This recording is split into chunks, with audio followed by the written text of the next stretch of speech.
Hi, I'm going to try and construct one of these boxes in 60 seconds. This is a 60-second challenge, just to show you how quick it is to make. Right, I'm going to use my timer here. So set for 1 minute. Okay, and here we go.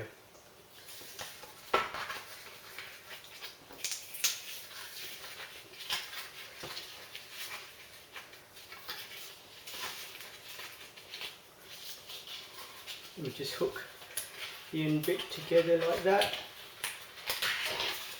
fasten it like that, hook this end bit again, fasten it like that, and that's a bit done. And we do go onto the base now.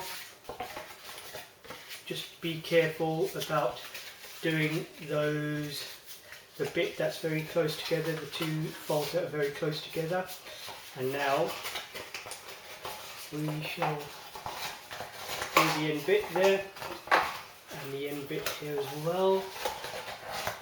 Okay, and let's just put the lid on top like that, and that is 8 seconds to go. I don't know if you can see that. So I did it in 52 seconds. Thank you for watching.